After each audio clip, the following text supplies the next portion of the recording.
కదం కేవలం జ్ఞానమూర్తిం ద్వంద్వాతీతం గగన సదృశం తత్వమస్యాదిలక్ష్యం ఏకం నిత్యం విమలమచలం సర్వధీ సాక్షిభూతం భావాతీతం త్రిగుణరహితం సద్గురుం తం నమామి. ఈరోజు తెనాలిపట్నం రావటం, ఇక్కడ శ్రీ అరవిందుల గీతా దర్శనాన్ని గురించి ప్రసంగించటం అనే అవకాశం నాకు లభించడం నేను చాలా సంతోషకరమైనటువంటి విషయంగా భావిస్తున్నాను.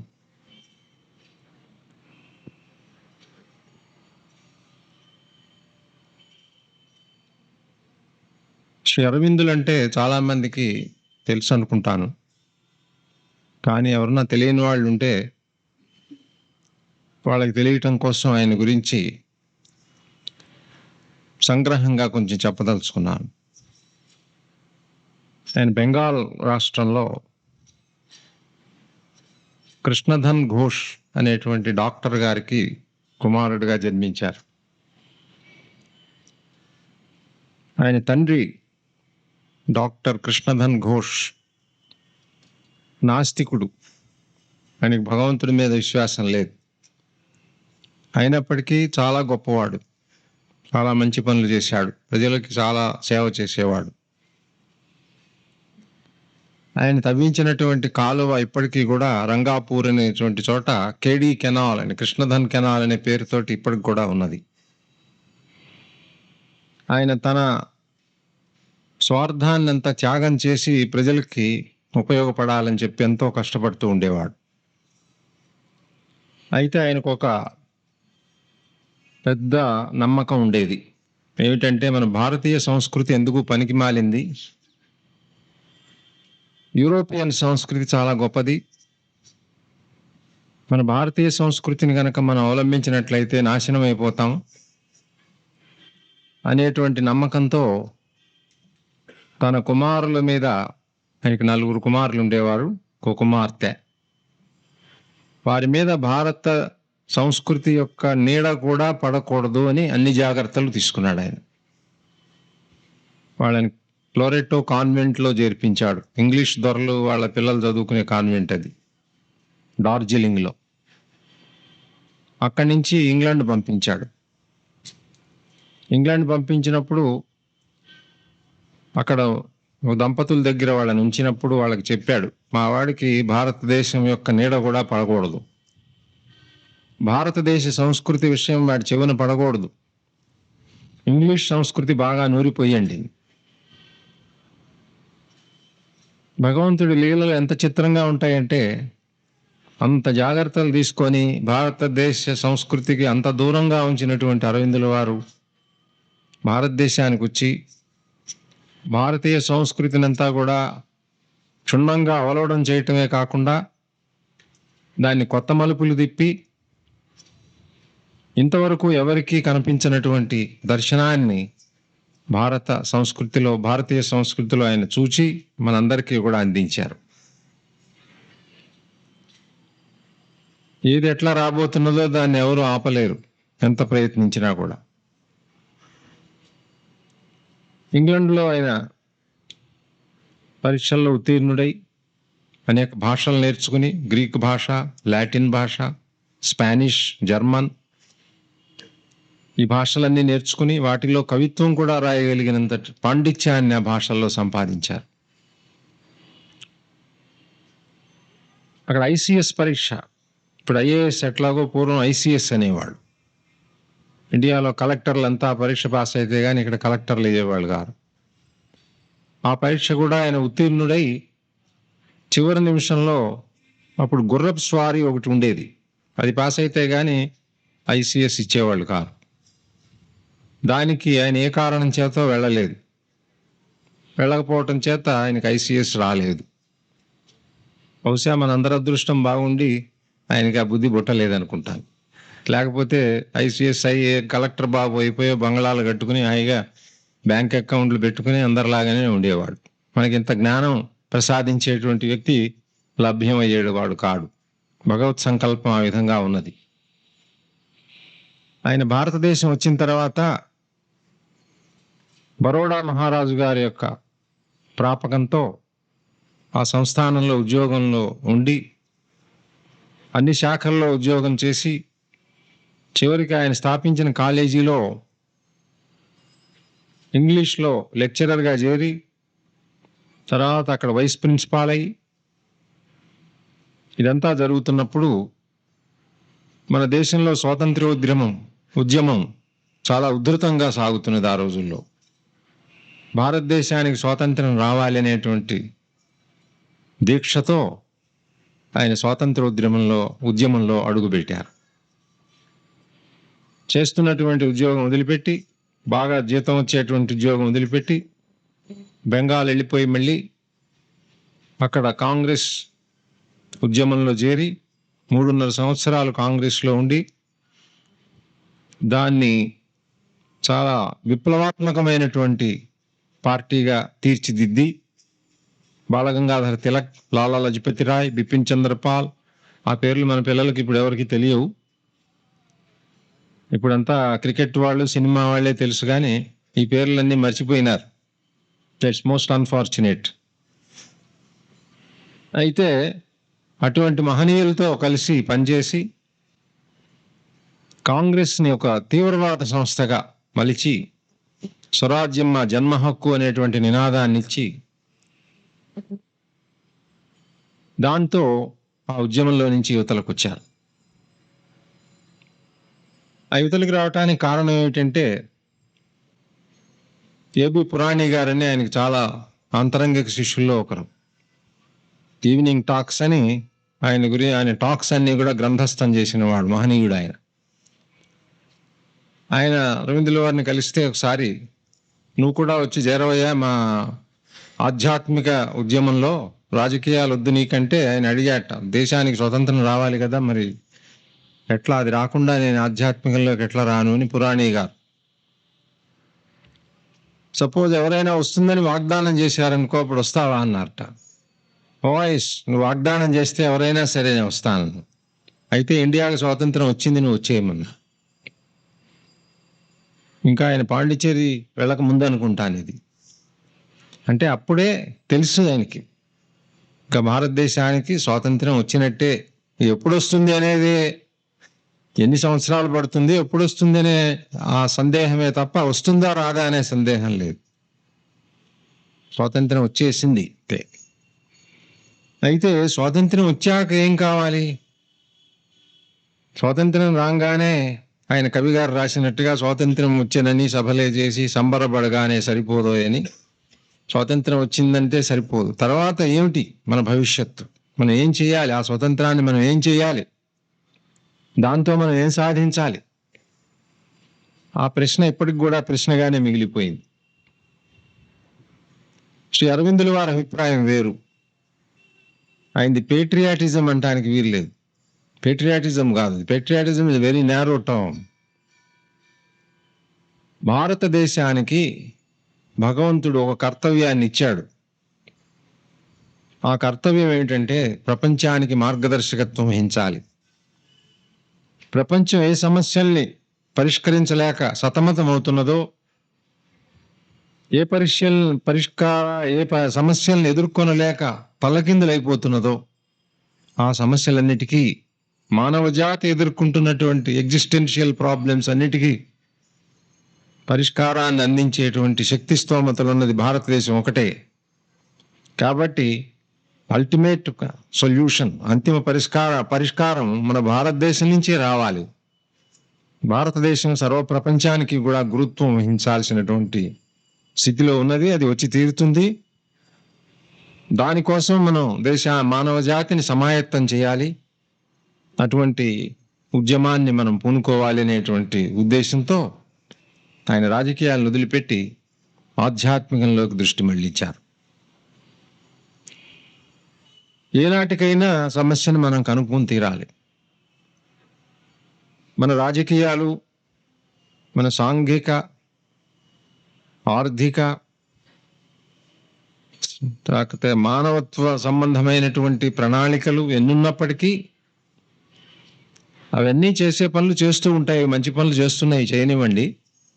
కానీ వాటి వలన మానవ జాతి ఎదుర్కొంటున్నటువంటి సంక్షోభాన్ని నివారించడం అసాధ్యం.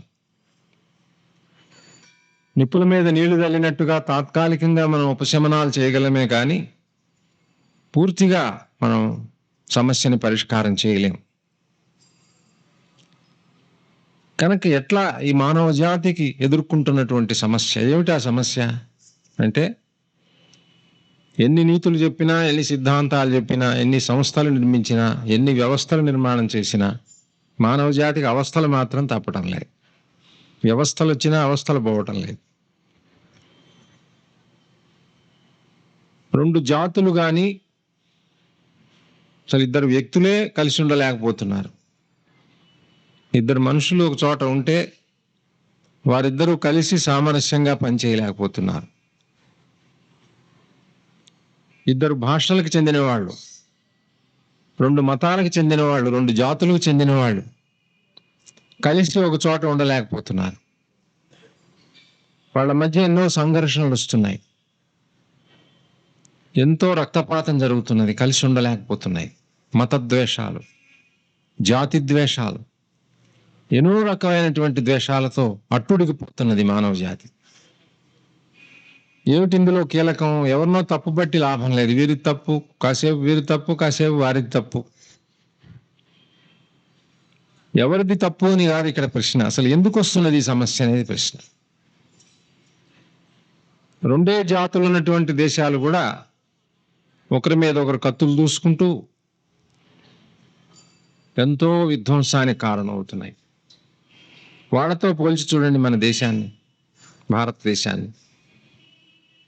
మన దేశాన్ని మనం ఎప్పుడు తూలనాడుకోవటం మనకు ఒక దురభ్యాసం అయిపోయింది. ఖుష్వంత్ సింగ్ గారు అనుకుంటాను ఒకసారి రాశాడు ఒక జోక్.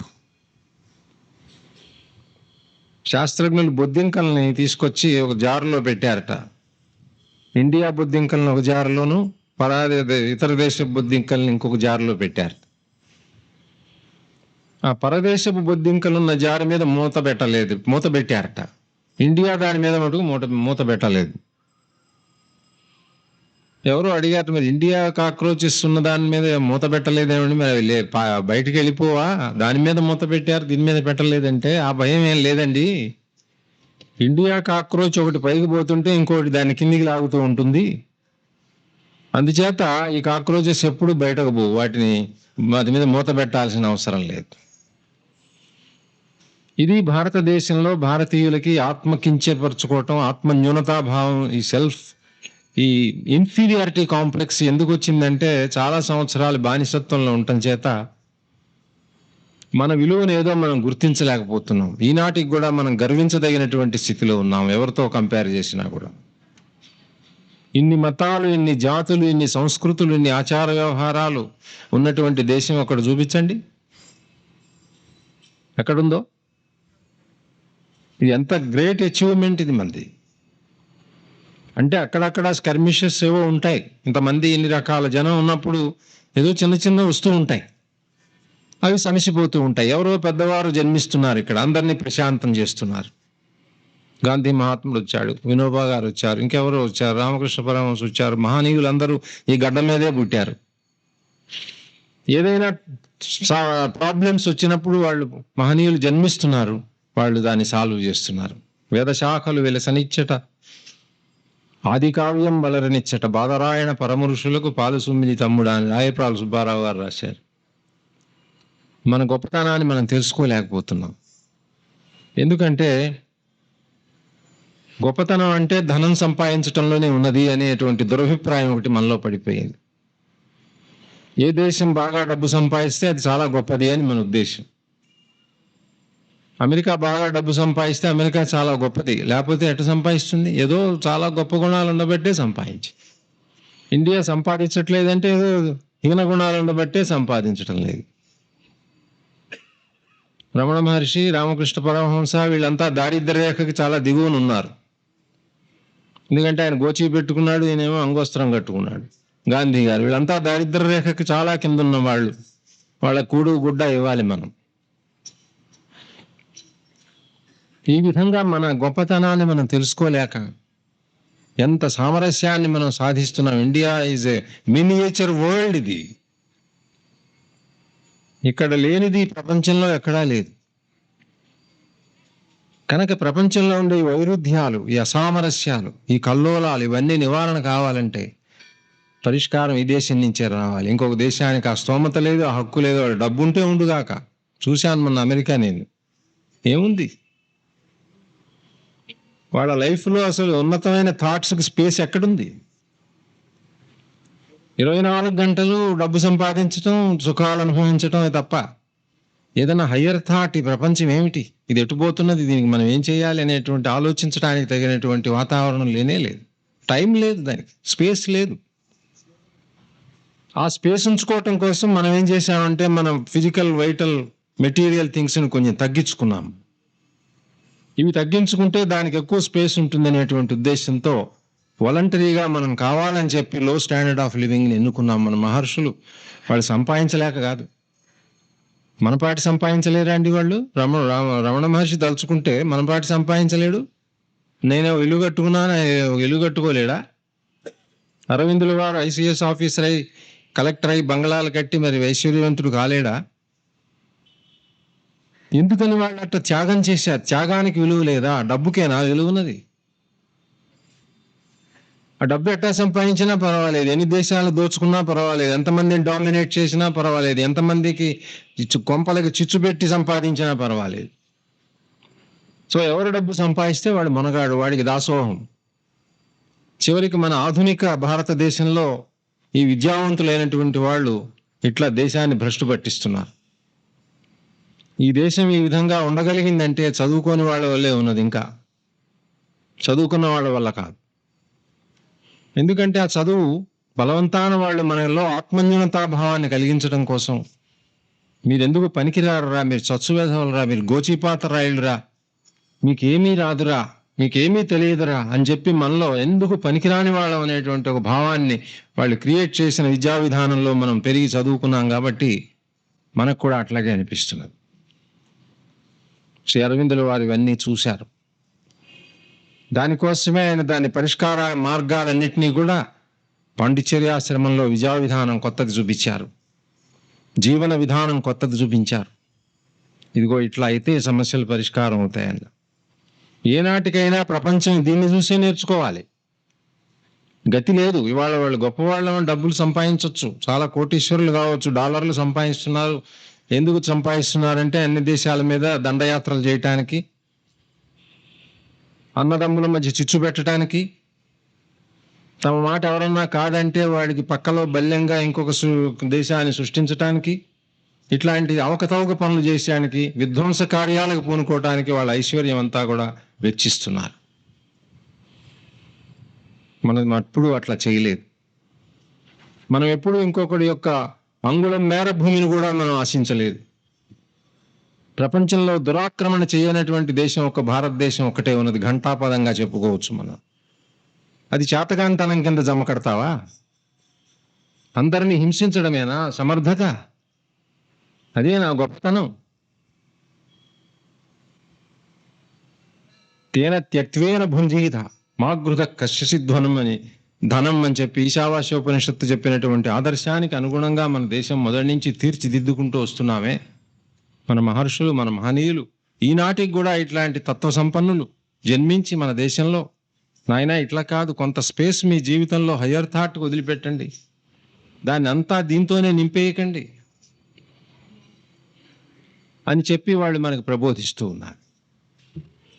కాబట్టి ఇది గుర్తించి శ్రీ అరవిందుల వారు మన భారతదేశానికి ఈ పాత్ర, మహోన్నతమైనటువంటి పాత్ర నిర్వహించవలసినటువంటి డెస్టినీ ఉన్నది మన కంట్రీకి. ఇవాళ జరుగుతున్న వాటిని చూసి మనం బెంబేలు పడిపోకూడదు.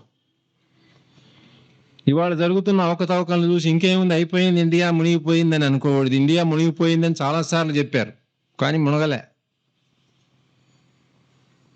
14 పార్టీలు వచ్చినాయి, మునిగిపోతుంది అన్నారు. ఏం మునిగింది? గర్వంగా ఇవాళ తలెత్తుకుని చెప్పగలుగుతున్నాం. 13 పార్టీలు, 14 పార్టీలతో మేము గవర్నమెంట్ నడిపామయ్యా సంవత్సరంన్నర కాలం. చూపించవయ్యా ఎక్కడ చేసావో ఈ పని. ఏ దేశం చేసిందో చూపించు. It's only India that is capable of doing it, none else. మనం గర్వపడాలి. మన విద్యా విధానం అంతా కూడా ఆంగ్లేయులు ఇచ్చినటువంటి ఆ బానిస విద్యా విధానంలో పడి చస్తున్నాం మనం. మనల్ని ఇన్ఫీరియారిటీ కాంప్లెక్స్ క్రియేట్ చేశారు. మనం ప్రశాంతంగా జీవిస్తున్నటువంటి కమ్యూనిటీస్ మధ్యన చిచ్చు పెట్టారు, విద్వేషాలు రగులు కొల్పారు. అయినప్పటికీ ఏమీ కాలేదు. పొరుగునున్నటువంటి దేశం మన దేశంలో చిచ్చు పెట్టడానికి ప్రయత్నం చేస్తున్నది. మనం ఎంత నిబ్బరంగా దాన్ని తట్టుకోగలుగుతున్నాం? ఎక్కడి నుంచి వచ్చింది ఈ శక్తి మనకి? మన వారసత్వం, మన మహర్షులు ఇచ్చిపోయినటువంటి వారసత్వం అది. వాళ్ళ యొక్క చరిత్రలతో పునీతమైనటువంటి గాలి వాతావరణం మన ఇప్పటికి కూడా కొనసాగుతున్నది. అది ఆగిపోలేదు. ఏ వశిష్ఠుడితోనో విశ్వామిత్రుడితో ఆగిపోలేదు. పరంపరగా ఒకళ్ళ తర్వాత ఒకళ్ళు మహనీయులు వస్తూనే ఉన్నారు. శ్రీ అరవిందుల వారు పూర్ణావతారంగా ఆయన వచ్చి భారతదేశానికి ఇది ఉంది, ఇది డెస్టినీ భారతదేశానికి. దేశభక్తి కాదు ఇది. దేశభక్తి అంటే మా దేశం ఎన్ని తప్పులు చేసినా మా దేశాన్ని మేము పూజిస్తాం, అది కాదు. That's not patriotism. ఇది మన దేశానికి భగవంతుడు మనకి ఇచ్చినటువంటి కర్తవ్యం. ఇది మన డెస్టినీ. ఇది ఈ డెస్టినీని మనం ఫుల్ఫిల్ చేయాలి. ఆ చేసే రోజు వస్తుంది, దానికి తయారు చేస్తున్నాం.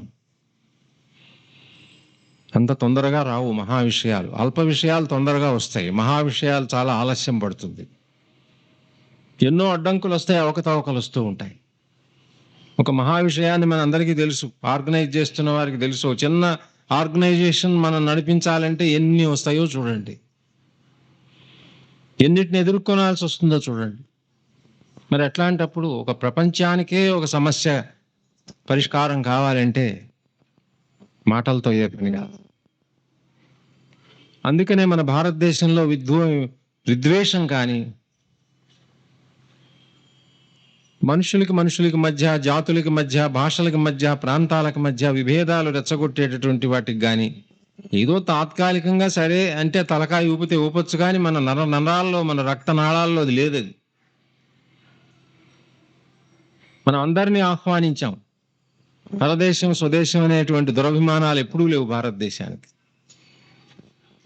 ఏతద్దేశ ప్రసూతస్య సకాశాద్ అగ్రజన్మనః స్వం స్వం చరిత్రం శిక్షేరన్ పృథివ్యాం సర్వమానవాః అని మనువు రాశాడు. వాళ్ళ చరిత్రలు తెలుసుకోవడానికి ఇతర దేశాల వాళ్ళంతా భారతదేశం వచ్చేవాళ్ళుట. ఇక్కడుంది రికార్డ్ అంతా అని చెప్పి. అంతటి మహత్తరమైనటువంటి వారసత్వ సంపద మనకి. కేవలం కుచింతతో మన యొక్క సాలిడారిటీని దెబ్బకొట్టాలనేటువంటి దాంతో వాళ్ళు చేసేటువంటి ప్రచారాలు, వాళ్ళు ఇక్కడ సిస్టమేటిక్గా చేసినటువంటి విద్యా విధానాలు, మనకి నూరిపోసినటువంటి అభాండాలు, వీటన్నిటినీ మనం పక్కకి పెట్టి అసలు మన జీవనాడి, మన ప్రాణం ఎక్కడుంది అంటే ఈ సమన్వయం చేసేటువంటి శక్తిలో ఉంది మనకి. మొదటి నుంచి అట్లా చేసి సిస్టర్ నివేదిత విదేశ వనిత వచ్చి ఇక్కడ ఉండిపోయింది. మదర్ టెరీసా ఇక్కడ ఉండిపోయింది. ఎనిబిసెంట్ ఇక్కడ వచ్చి ఉండిపోయింది. విదేశాల నుంచి జ్ఞానం కోసం వచ్చి ఇక్కడ ఉన్నారు. జ్ఞానం కోసం మన వాళ్ళు వెళ్ళి అక్కడ జ్ఞానం కోసం డాలర్ల కోసం పోతున్నారు. కానీ డబ్బు కోసం, పవర్ కోసం, ప్రాపంచిక సుఖాల కోసం విదేశాల వెంటబడుతున్నారు. కానీ జ్ఞానం కోసం విదేశాల్లో ఉన్న భారతీయుడు ఎవడు లేడు. ఇతరులే వచ్చి మన దేశంలో ఉంటున్నారు. ఇక్కడ వాళ్ళ వ్యక్తిత్వాలనే మనం గౌరవించాం. వాళ్ళు ఏ జాతి వాళ్ళైనా కానీ మనం ఎప్పుడు దాన్ని పరిగణించాలా. మన వారసత్వం అది, మన గొప్పతనం అది, మన దేశం యొక్క విశేషం అది. అందుచేతనే ఈ దేశానికి ఒక్కదానికే ఉన్నది ఈ శక్తి అని అరవిందుల వారు చెప్పారు. ఇంకొక దేశానికి లేదు. మానవ జాతి ఎదుర్కొంటున్నటువంటి మౌలికమైనటువంటి సమస్యల్ని పరిష్కరించడానికి, మౌలికమైన సమస్య అని చెప్తున్నాను నేను. ప్రపంచంలో మానవులు అనుభవిస్తున్నటువంటి బాధలకి, వాళ్ళు అనుభవిస్తున్న దుఃఖానికి కారణం ఏమిటి అని గౌతమ బుద్ధుడితో విచారణ ప్రారంభమైంది. ఎందుకు ఇట్లా బాధపడుతున్నారు మనుషులు, కారణం ఏమిటి అని ఒక్కొక్క మహానుభావుడు వచ్చి ఒక కారణం చెప్పాడు. కార్ల్ మార్క్స్ వచ్చి ఆర్థికంగా దోపిడీకి గురవుతున్నారు. 2 వర్గాలు వచ్చినాయి అని చేత బాధలకు లోనవుతున్నారు. ఫ్రాయిడ్ లాంటి వాళ్ళు వచ్చి అది కాదు సబ్ కాన్షియస్ ఉన్నది, వాళ్ళ కాన్షియస్లో సరిగ్గా లేక సబ్ కాన్షియస్ గైడెన్స్లో పడిపోయి ఆ విధంగా బాధలు పడుతున్నారు. మెడికల్ ప్రొఫెషన్ వాళ్ళు వచ్చి రోగాలతో బాధపడుతున్నారు. రోగాలు పోతే బాధలన్నీ పోతాయి.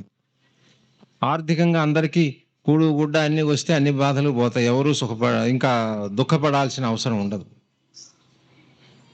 కానీ ఇవన్నీ కూడా పాక్షికమైనటువంటివి, తాత్కాలికమైనటువంటివిగానే మనకు కనపడుతున్నాయి. డబ్బు లేనంత మాత్రాన దుఃఖపడటం లేదు. త్యాగరాజస్వామి ముందు శరభోజ మహారాజు పెట్టాడు, రత్నాలు రాసులన్నీ పోశాడు, రమ్మన్నాడు, కచేరీ చేయమన్నాడు. నిధి చాలా సుఖమా, సన్నిధి సేవ సుఖమా, రాముని సన్నిధి సేవ సుఖమా, నిజముగా తెలుపు మనసా అని ఆయన అంతర్ముఖుడై మనస్సును అడిగాడు. చెప్పు ఏం కాదు, రాముని సన్నిధి కావాలన్నా ఈ నిధి కావాలి.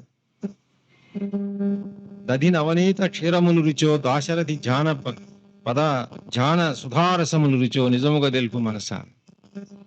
అంటే వాళ్ళన్నీ ఉట్టి మాటలు చెప్పారా? వాళ్ళకి అనుభవం కాదా? అవి అసత్యమా? వాడు కావాలని అన్ని వదిలిపెట్టుకుని వాళ్ళు త్యాగం చేస్తే వాళ్ళని దరిద్రులు అంటావేమిటి? నువ్వు భావదరిద్రుడు అంటాను నేను. అట్లా దరిద్రుడు అనేవాడే భావదరిద్రుడు. వాడు త్యాగానికి విలువ లేదంటారే. మన దేశం యొక్క ఈథోస్ అంతా దాని మీదనే ఆధారపడినది. మన మహనీయులు అందరూ త్యాగం చేసిన వాళ్ళే. గాంధీ మహాత్ముడు ఎంత గోచి పెట్టుకుని కొల్లాయి కూడా కట్టుకొని అందరితో తాదాత్మ్యం పొందినాడు. త్యాగానికే మనకెప్పుడు విలువ ఉన్నది. ఎప్పటికైనా సొల్యూషన్ దాని నుంచే రావాలి. మానవ జాతి ముందుకు వెళ్ళాలంటే త్యాగం బేసిస్ మీద వెళ్ళాలి, కానీ భోగం బేసిస్ మీద పోలేదు. ఇది మహత్తరమైనటువంటి సత్యం. ఆ సత్యాన్ని గ్రహించినటువంటి శ్రీ అరవిందులు ఆధ్యాత్మికమైనటువంటి పరిష్కారం కావాలి మానవ జాతి సమస్యకి అని చెప్పి ఆయన కొత్త దోవ తొక్కాడు. ఇది కొత్త దోవ ఎందుకు అని అడుగుతారు. మన వాళ్ళు అది వరకు మాత్రం చెప్పలేదా? చెప్పారు, కానీ ఈ మానవుడు అనుభవించే బాధలకి ఏమీ ఇంకా పరిష్కారం లేదన్నారు. ప్రపంచంలో ఉండటం వల్ల వస్తున్నది ఈ బాధ. ప్రపంచం అంతా అజ్ఞానంతో కూడుకున్నది. ఈ అజ్ఞానాన్ని ఎవరు తొలగించలేరు. కనుక మనం చేయగలిగిందల్లా అజ్ఞానాన్ని నుంచి తప్పించుకోవటమే, బయటపడటమే. అజ్ఞానం నుంచి బయటపడితేనే మనకి ఎప్పటికైనా శాశ్వతమైనటువంటి ఆనంద పదవి దొరుకుతుంది. ఈ అజ్ఞానంలో మనం ఉన్నంతకాలం లేదు అని గౌతమ బుద్ధుడు, శంకరాచార్యులు, ఇప్పటిదాకా వచ్చినటువంటి యొక్క తత్వవేత్తలందరూ కూడా ఇదే మార్గంలో పోయినారు. భాష వేరు కావచ్చు, చెప్పే విధానం వేరు కావచ్చు, but sum and substance of their teaching is this. Shri అరవిందులు వారు ఆలోచించారు,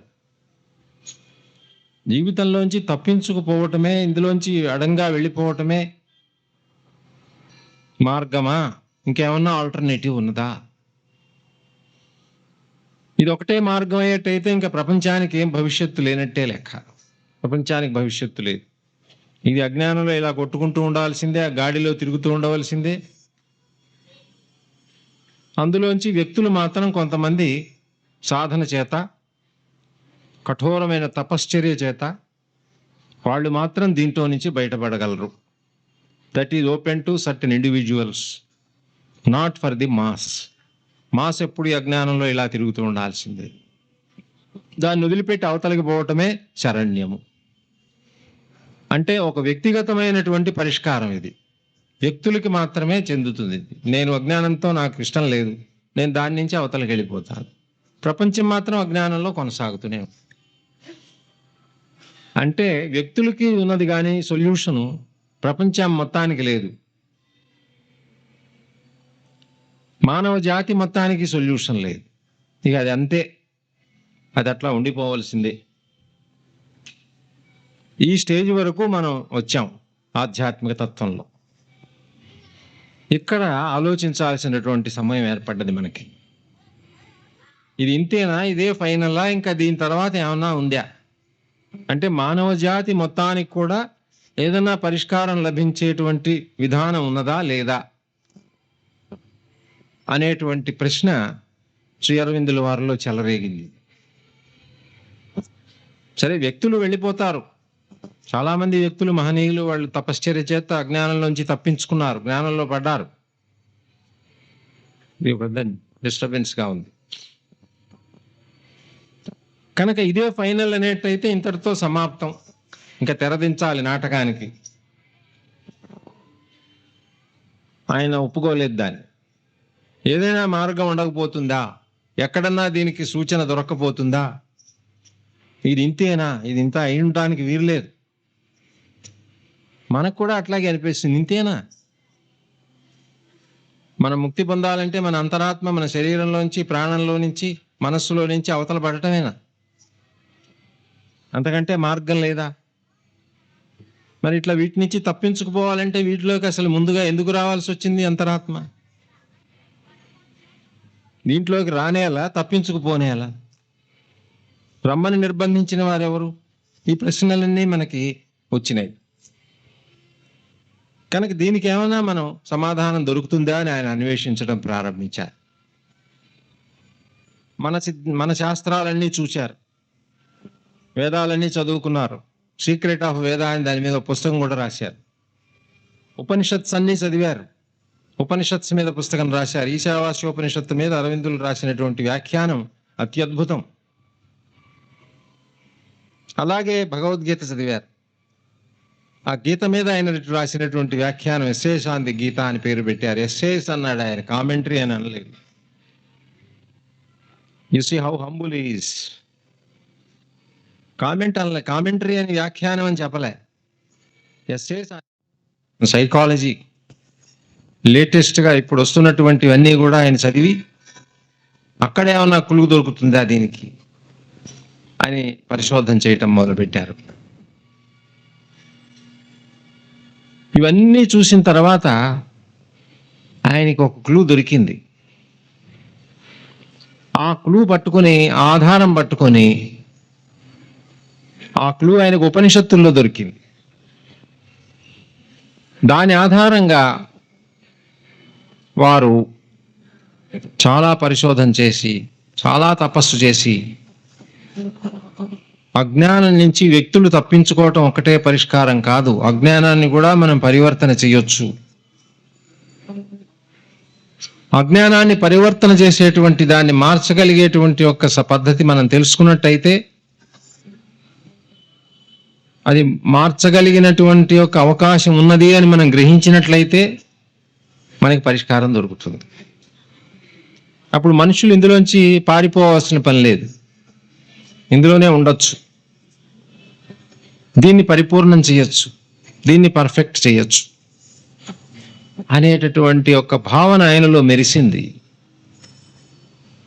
ఆ భావనకి రూపం ఇస్తూనే వారు దివ్య జీవనము అనేటువంటి గ్రంథంలో దీన్ని కూలంకషంగా చర్చించారు. ఇది ఎట్లా సాధ్యమవుతుందా కాదా అనేది. ఆ చర్చ అంతా మనకి లైఫ్ డివైన్లో దొరుకుతుంది. రెండవ గ్రంథం సింథసిస్ ఆఫ్ యోగాలో ఆ విధంగా పరివర్తన చేయటానికి ఏ ఏ ప్రణాళికను మనం అనుసరించాలి, ఏ సాధన చేయాలి అనే దాని గురించి రాశారు. ఎస్సేస్ ఆన్ ది గీతాలో గీత ఏ విధంగా సమన్వయం చేసిందో, గీత ఏ విధంగా అట్లాంటి యోగాన్ని చూపించిందో, గీతలో శ్రీకృష్ణుడు కూడా దాన్నే సూచనప్రాయంగా చెప్పాడు.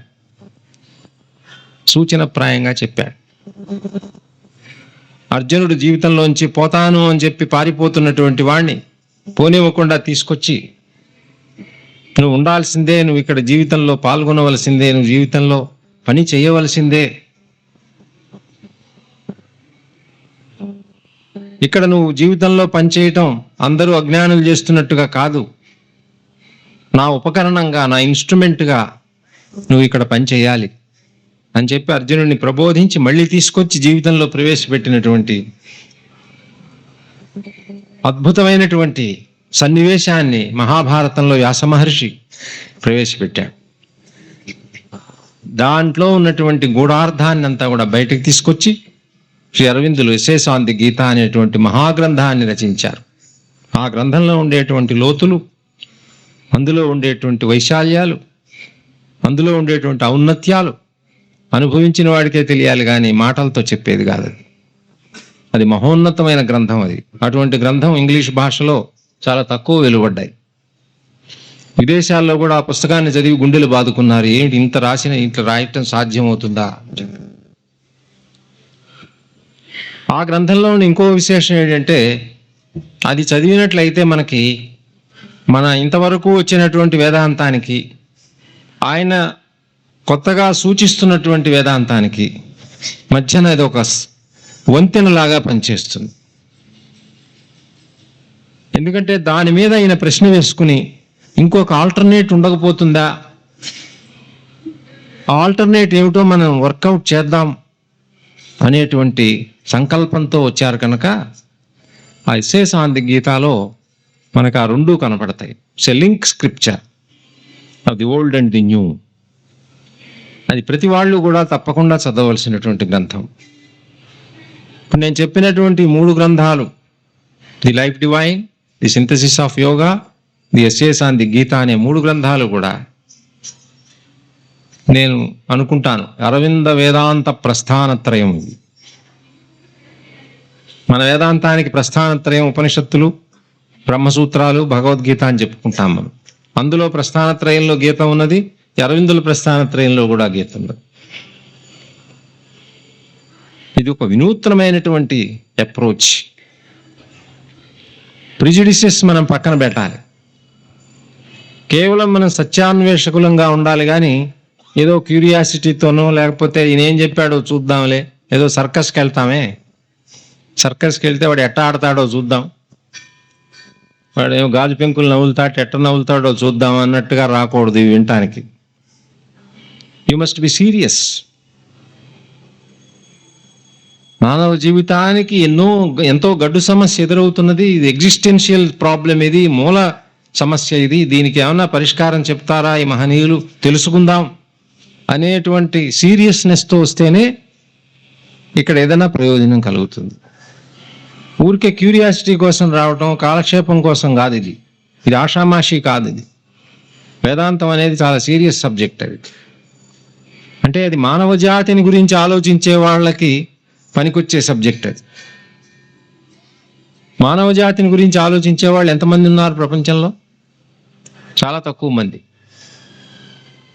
మన గురించే మనం ఎక్కువగా ఆలోచిస్తాం. ఒకవేళ మానవ జాతిని గురించి ఆలోచించినా అది మనకెట్టా పనికొస్తుందని ఆలోచిస్తాం, కానీ అసలు మానవ జాతికి పరిష్కారం ఏమిటని ఆలోచించాం. అటువంటి ఇది చాలా తక్కువ మందికి ఉంటుంది. ప్రజలందరూ కూడా వాళ్ళు సర్వైవ్ కావటం ఎట్లాగా అనే ప్రాబ్లంతోనే సతమతం అయిపోతూ ఉన్నారు. 100కి 90 మంది దాని ఎందే కేంద్రీకరించున్నారు. ఎట్లా మనం బతుకుతాము, ఎట్లా రేపొద్దున ఆహారం ఎట్లా వస్తుంది మనకి, మనం ఎట్లా నిలబడతాం, ఇవే ప్రధాన సమస్యలుగా చాలా మందికి ఉంటాయి. They lead a mechanical life. యాంత్రికంగా ఆలోచన లేకుండా ఏదో సంపాదించుకుందాం, చేస్తాం, అందరికి మళ్ళీ మనం ఉందాం, దాంతోనే సరిపెట్టుకుంటూ ఉంటారు. ఇది తమో గుణం అని చెప్పి మన వేదాంతం చెప్తున్నది. తమో గుణంలోనే చాలా మంది మునిగిపోయి ఉన్నారు. ఆ రోజు వారికి గడిచిపోయింది చాలు. అది ఎక్కడి నుంచి వస్తున్నదో వాళ్ళకి అవసరం లేదు. మనకు లైట్ వెలిగితే చాలు మన ఇంట్లో, మనం స్విచ్ ఆన్ చేయగానే టీవీలో బొమ్మలు కనపడితే చాలు మనకి. అది ఎట్లా వచ్చింది, దాని మెకానిజం ఏమిటో, దాని సైన్స్ ఏమిటో అంతా మనకు అక్కర్లేదు కదా. మనం అంతా రొటీన్ అన్నమాట. అది వెలక్కపోతే మెకానిక్ని పిలుచుకొస్తాం, బాగు చేయిస్తాం, మళ్ళీ దాన్ని మొదలు పెట్టిస్తాం. అంతేగాని we don't go in to దాని మెకానిజం ఏమిటి, అది ఎట్లా పనిచేస్తుంది, ఎందుకు పనిచేస్తుందో మనకు తెలియదు. తెలుసుకోవాలని ప్రయత్నించాం, మనకు అవసరం లేదు దాంతో. ఒకవేళ తెలిసినా కూడా దాంతో మనం చేసేది ఏం లేదు. ఊరికే నాలెడ్జ్గా అటక మీద పెట్టుకోవాలి అంతే. సో దాదాపు చాలా మంది ఇదే జీవితాన్ని గడుపుతున్నారు. వాళ్ళకి వేదాంతం మీద మనసు పోదు. వాళ్ళని గురించే వివేకానంద స్వామి చెప్పింది, వాళ్ళకి భగవంతుడు అంటే అందంగా కనబడతాడు అని చెప్పి. అంతకు మించి వారి దృష్టి పోదు. ఎందుకంటే వారు దాంట్లో ఉన్నారు, మెకానికల్ రౌండ్స్లోనే ఉన్నారు. అది ఒక స్టేజ్. దానికంటే కొంచెం ఉన్నతమైనటువంటి స్టేజ్లో ఉన్నవాళ్ళు కొంతమంది ఉన్నారు. వాళ్ళు అట్లా రొటీన్తో తృప్తి పడరు. ఇంకా ఎందుకు రాకూడదు, ఇంకా ఎందుకు మనం సంపాదించకూడదు, ఇంకా ఎక్కువ ఎందుకు రాకూడదు, మనం దీంతోనే ఎందుకు సంతృప్తి పడాలి? కనుక మన చుట్టూ ఉన్న దాన్ని అంతటినీ కూడా మన కైవసం చేసుకుందాం, దాని మీద మన ఆధిపత్యం సంపాదిద్దాం, ఇంకా ఎక్కువ తెలివితేటలు సంపాదించుకుని పక్కన ఉన్నటువంటి వాతావరణం మీద కూడా మనం ప్రాబల్యం సంపాదించి మన అధికారాన్ని పెట్టుకుని దానివల్ల ఇంకా మనం బాగా ఇంప్రూవ్ అవుదాం అనేటువంటి వాళ్ళు కొంతమంది ఉంటారు. వాళ్ళు చాలా తక్కువ పర్సంటేజ్ ఉంటారు. వాళ్ళు రజోగుణ ప్రధానులు అంటాం వాళ్ళని. దాన్ని వేదాంతంలో రజోగుణం అంటారు. ఏ వైటల్ మ్యాన్ అన్నమాట. రొటీన్ లైఫ్తో సాటిస్ఫై కాడు. వాళ్ళలో కూడా రెండు రకాలు ఉంటారు. కొంతమంది ఉత్సాహం కలిగినటువంటి వాళ్ళు, వీర శౌర్య ప్రతాపాలు కలిగిన వాళ్ళు, ఉన్నతమైన సత్యాలు కూడా సాధించాలి, తెలుసుకోవాలి అనేటువంటిది కూడా చూపిస్తూ ఉంటారు. ఇంకా తక్కువ శ్రేణికి చెందిన వాళ్ళు, వాళ్ళ డబ్బు మనం తీసుకుందాం, వాళ్ళ ఆస్తులు మనం కలుపుకుందాం, మనం ఇంతవరకే ఎందుకు ఉండాలి. తమో గుణం వాడు అంతవరకే సరిపెట్టుకుంటాడు. వాడు గుడిసి ఉంటే పోన్లే అందులోనే ఉండాలి అనుకుంటాడు. వీడట్టా కాదు. గుడిసే ఎందుకు ఉండాలి, నాకు మేడ ఎందుకు ఉండకూడదు, మేడ ఉంటే 2 ఉండాలి, 2 ఉంటే 3 ఉండాలి, నాకుంటే మా కొడుకు ఉండాలి, కొడుకుంటే మనవడుకు ఉండాలి, పోతూనే ఉంటుంది రజోగుణం వాడి యొక్క ప్రవృత్తి ఈ విధంగా. కానీ తమో గుణం కంటే ఇది హయ్యర్ స్టేజ్. ఇది ఎందుకంటే ఆ చైతన్యం రొటీన్లో పడి కొట్టుకోకుండా చుట్టుపక్కల ఉండే దాని మీద ఆధిపత్యం సంపాదించాలని ప్రయత్నం చేస్తున్నది. నేను అనేది అసలే లేని స్థితి తమో గుణం. నేను లేదు, ఉట్టి రొటీన్లో తిరుగుతూ ఉంటుంది. నేను అనేది చాలా బలంగా ఉన్నది రజోగుణం. నేను పోయి మనం వచ్చింది సత్వగుణం. నేను ఒక్కడనే తింటే ఎట్లా, ఆయన మాత్రం తినద్దా, పాపం ఆయనకు కూడా ఆకలిస్తుందేమో, అడుగుదాం, ఏమండి మీరు కూడా తింటారా, షేర్ చేద్దామా, నేను ఒక్కడనే కాదు మీరు కూడా రండి, మనం అంటుంది సత్వగుణం అన్నమాట. అది ఇంకా చాలా తక్కువ మంది ఉంటారు అట్లా ఉన్నటువంటి వాళ్ళు. వాళ్ళే ఆదర్శాలకు కట్టుబడి ఉండేవాళ్ళు, నైతిక ప్రమాణాలకు బట్టి నడిచేవాళ్ళు, శాస్త్ర విధిని బట్టి నడిచేవాళ్ళు. తస్మాత్ శాస్త్రం ప్రమాణంతే కార్యవ్యవస్థితో అని గీతలో చెప్పిందే సత్వగుణాన్ని గురించి చెప్తున్నాడు. వాళ్ళ అహంకారాన్ని బట్టి వాళ్ళు నడవరు, ఒక ప్రమాణాన్ని బట్టి నడుస్తారు. బాహ్యంలో ఉండే శాస్త్రమో, పెద్దలు చెప్పిన మాటో, ఏదో ఆదర్శమో, ఒక నైతిక ప్రమాణమో, ఏదో ఒక ప్రమాణాన్ని బట్టి వాళ్ళ ప్రవర్తన తీర్చిదిద్దుకుంటూ ఉంటారు. సత్వగుణ ప్రధానం గలవాళ్ళు. అటువంటి వాళ్ళు ఆలోచిస్తారన్నమాట. ఇది ఏది న్యాయం, ఏమిటి ధర్మం, ఏమిటి, ఎట్లా నడవాలి అంతే.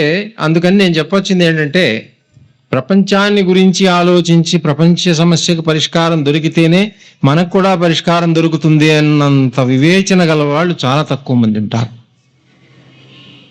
మన సమస్యకు పరిష్కారం మనం ఒక్కళ్ళం కూర్చొని సాధించలేము. ప్రపంచం యొక్క పరిష్కారంతో మన సమస్య కూడా ముడిపడి ఉన్నది. ప్రపంచ సమస్య అట్లాగే ఉంటే మన సమస్యల్లో మనం సాల్వ్ చేసుకునేది టెంపరీ అయిపోతుంది. అది ఇప్పుడు గల్ఫ్లో యుద్ధం వస్తే పెట్రోల్ ధరలు పెరిగిపోతాయి, మనకి ఇక్కడ వంకాయల ధరలు పెరిగిపోతాయి, మనకి లైఫ్ స్టాండర్డ్లు పెరిగిపోతాయి. ఎక్కడో ఏదో జరిగితే మన మీద ఎఫెక్ట్ పడుతూనే ఉంటుంది. We are all one actually. మనందరం ఒకటే బీరకాయ పీచులాగా ఉంది ప్రపంచం అంతా కూడా, అల్లుకుని ఉన్నది. కానీ అది మనకు తెలియనివ్వటలేదు, మన ఈగోయిజం. మనం వేరే అనుకుంటున్నది. నాకు వాళ్ళతో ఏం పని, నా సొల్యూషన్ నేను చూసుకుంటాను. ఏం చూసుకుంటాను ఈ సొల్యూషన్?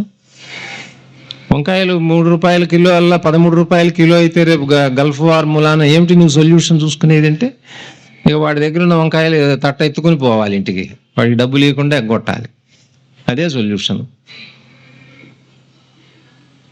అందుకని మనం జ్ఞానం కొంచెం కావాలనుకునేటువంటి వాడు, ప్రపంచం యొక్క సమస్య సాల్వ్ కాకపోతే నా సమస్య సాల్వ్ కాదు, నేను ప్రపంచం ముడిపడి ఉన్నాము అని గ్రహిస్తాడు. అతడు వేదాంతం వైపు మళ్ళుతాడు. ఏమిటి మూల సత్యాలు, ప్రపంచం ఇట్లా ఎందుకున్నది, నేను ఇట్లా ఎందుకున్నాను, నేను ఇందులోకి ఎందుకు వచ్చాను, నా డెస్టినీ ఏమిటి, నాకు సొల్యూషన్ ఎట్లా దొరుకుతుంది. సొల్యూషన్ అంటే వాడి ఉద్దేశం ఉద్యోగం దొరకటం, డబ్బులు దొరకటం, బ్యాంక్ బ్యాలెన్స్ కావడం, అది కాదు సొల్యూషన్. సర్వ విశ్వస్థితితో నేను సంపూర్ణమైనటువంటి సామరస్యంలో ఎలా ఉండగలుగుతాను, ఆ సామరస్య స్థితి వల్లే ఆనందం వస్తుంది. లేకపోతే ఆనందం ఎక్కడిది? భోగాల్లో ఆనందం లేదు. అందుకే ఎందుకంటే ఎవరో బాధపడుతున్నారు, వాడిని కొట్టి వీడు భోగం అనుభవిస్తున్నాడు. వీడికి లోపల భయంగానే ఉంటుంది, భీకరగానే. బయటికి ఎంత భీకరంగా కనపడ్డా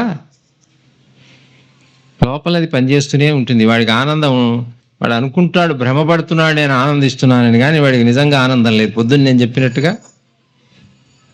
అల్పమని నిజ స్వభావము గ్రహింపదు నీచపు ప్రాణి అయ్యాడని చెప్పి, అది ఆనందం పొందుతున్నానని అనుకుంటున్నది. ఆ కుక్క వేంక నవ్వులుకుంటూ ఓహో నాకంటే మహానందం ఎవరికి, ఆఫ్టర్ ఆల్ ఆడికి ఏమున్నది అనుకుంటుంది.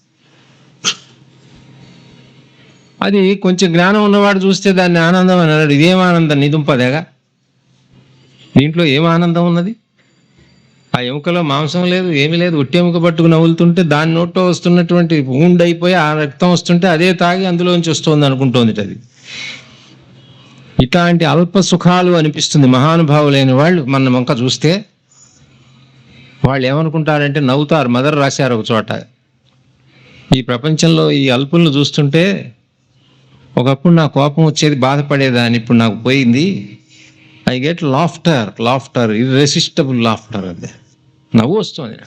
ఏంటి వీళ్ళు ఈ చిన్న చిన్న వాటికి ఇంత దెబ్బలాడుకుంటారు, సుప్రీంకోర్టు దాకా పోతారే.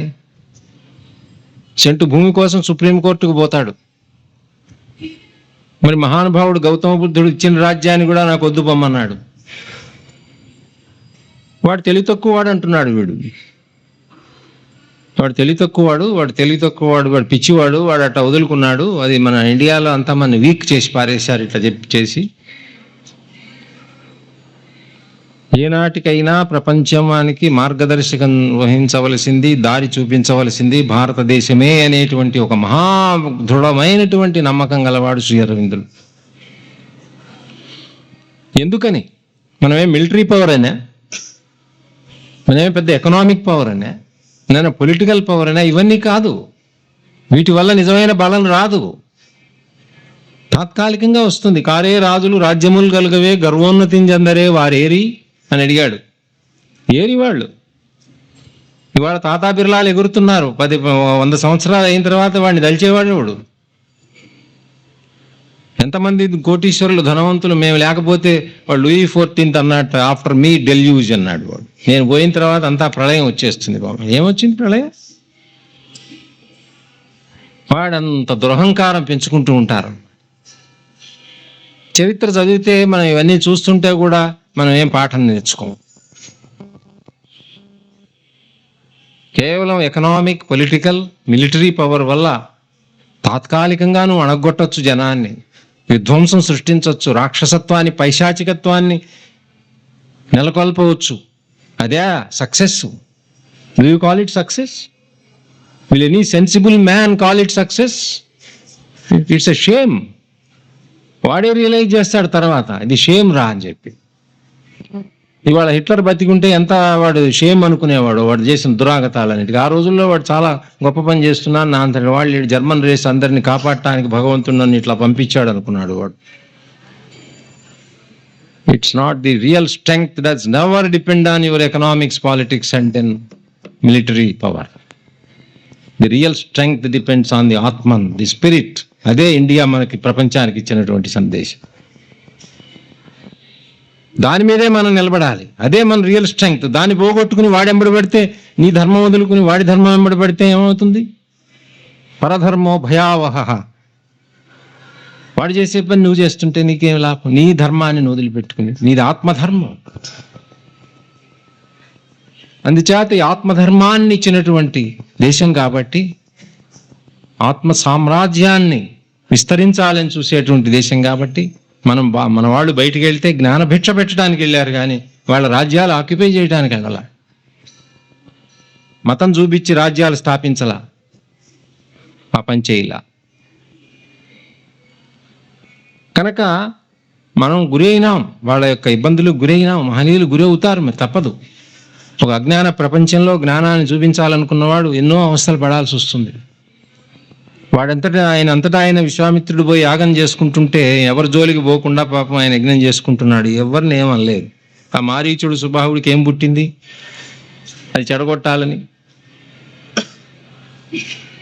అలాగే ప్రపంచంలో ఏమవుతుందంటే, ఒక జ్ఞానశక్తి మేల్కొన్నప్పుడు ఆ జ్ఞానశక్తిని ఎదుర్కొనేటువంటి శక్తులు కూడా ప్రపంచంలో ఉన్నాయని అరవిందుల వారు లైఫ్ డివైన్లో ఒక చాప్టర్ మొత్తం రాశారు దీని మీద. అవి వస్తూ ఉంటాయి. ఎట్లా వస్తాయని నన్ను అడగండి, ఇప్పుడు టైం లేదు, నేను చెప్పలేను. నాకు తెలుసు కానీ నేను చెప్పలేను. ఎంతవరకు చెప్పాలో అంతవరకే చెప్పగలను కానీ అంతకు మించిపోలేను. కనుక ఆ శక్తులు విలయతాండవం చేస్తూ ఉంటాయి. అవి వచ్చి మన దెబ్బతీస్తూ ఉంటాయి. అంత మాత్రంతో మన ఆత్మవిశ్వాసాన్ని కోల్పోయి మనం చాలా ఆత్మన్యూనతాభావాన్ని ఆపాదించుకుని మనం ఏదో చాలా తక్కువ వాళ్ళం అని చెప్పి అటువంటి దానికి లోపడకూడదు. మన ఆత్మధర్మం మనది. ఇది ఎవరికీ అందని ధర్మం కాదు. ఇది ఒక్క ఇండియాలోనే ఉన్నది. ఒక భారతదేశం యొక్క సొంత సొమ్ము ఇది. దీన్ని మనం కాపాడుకోవాలి. ఈ ఆర్థికంలో పడి, రాజకీయంలో పడి, మిలిటరీ దాంట్లో పడిపోయి మనం అసలు మొత్తం మన సెల్ఫ్, మనం ఏమై ఉన్నామో, మన అసలు స్వరూపం ఏమిటో దాన్నే మర్చిపోయినట్లయితే మన డెస్టినీని మనం వమ్ము చేసిన వాళ్ళం అవుతాం. భగవంతుడు మనకు అప్పగించినటువంటి కార్యాన్ని మనం చేయలేని వాళ్ళం అవుతాం. వైఫల్యం పొందుతాం. మనం వైఫల్యం పొందితే ఇక మానవ జాతికి దిక్కు లేదు, గతి లేదు. ఇండియా వైపే చూస్తున్నది మానవ జాతి అంతా. బయటికి వాళ్ళు ఒప్పుకోకపోవచ్చు.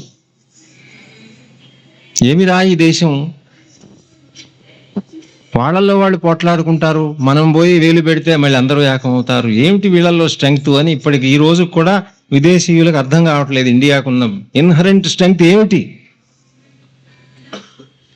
They are divided. Political divisions ఉన్నాయి, ఎకనామిక్ ఉన్నాయి, సోషల్ డివిజన్స్ ఉన్నాయి. In spite of all this some unseen power is holding the entire country. ఏమిటిది వాళ్ళకి అర్థం కావట్లేదు. వాళ్ళకి ఎట్లా అర్థం అవుతుంది? ఆత్మధర్మం తెలియని వాళ్ళకి. ఏమైనా డబ్బు పెడితే పోతుందా, లొంగుతారా? ఏమైనా మిలిటరీ థ్రెటన్ చేస్తే లొంగుతారా అని చూస్తున్నారు. అట్లా లొంగేది కాదు ఇది. మన దేశ వారసత్వాన్ని మనం కాపాడుకోవాలి అనేటువంటి, మన దేశం అంటే ఇది నా దేశం కాబట్టి నేను దీన్ని గొప్ప చేస్తున్నాననే పేట్రియాటిజం కాదు ఆయనది. అది భగవంతుని యొక్క సంకల్పం అని తెలుసుకున్నారు ఆయన. దాని గొప్పతనం గుర్తించారు. ఆ విధంగా ఆయన పాండిచ్చేరి వెళ్ళిపోయి అక్కడ తపో నిమగ్నులై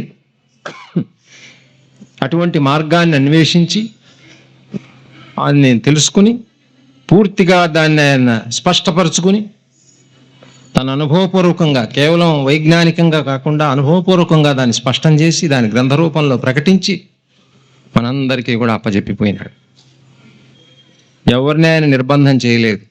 నీ రాసినట్టే చెయ్యండి అని చెప్పలేదు. ఎవరి దగ్గరికి రాలేదు. ఎవరికి ఆయన కంపెల్ చేయలేదు. ఎవరిని కూడా జ్ఞానం ఇచ్చాడు, వెళ్ళిపోయాడు. మీ ఇష్టం, మీరు ఉపయోగించుకుంటే ఉపయోగించుకోండి, లేదంటే మానేయండి. ఆ స్థాయికి రావాలంటే కొంత ప్రయత్నం మనకు కూడా కావాలి. ఎప్పుడు పైవాడు వచ్చి మన దగ్గరికి రావాలని మనం పైకి పోవాలి.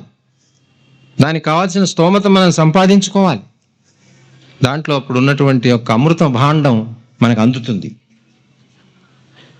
కనుక ఆయన ఇచ్చిపోయినటువంటి ఆ మహాజ్ఞాన సంపత్తిలో అది ఇంత అంతా అని చెప్పడానికి వీలు లేనటువంటిది. అరవిందుల వారి మీద ఉండేటువంటి అభిమానంతో నేను చెప్తున్నానని మాత్రం మీరు అనుకోవద్దు. నాకు అట్లాంటి దురభిమానాలు ఏమీ లేవు. నేను కేవలం సత్యాన్వేషకుణ్ణే.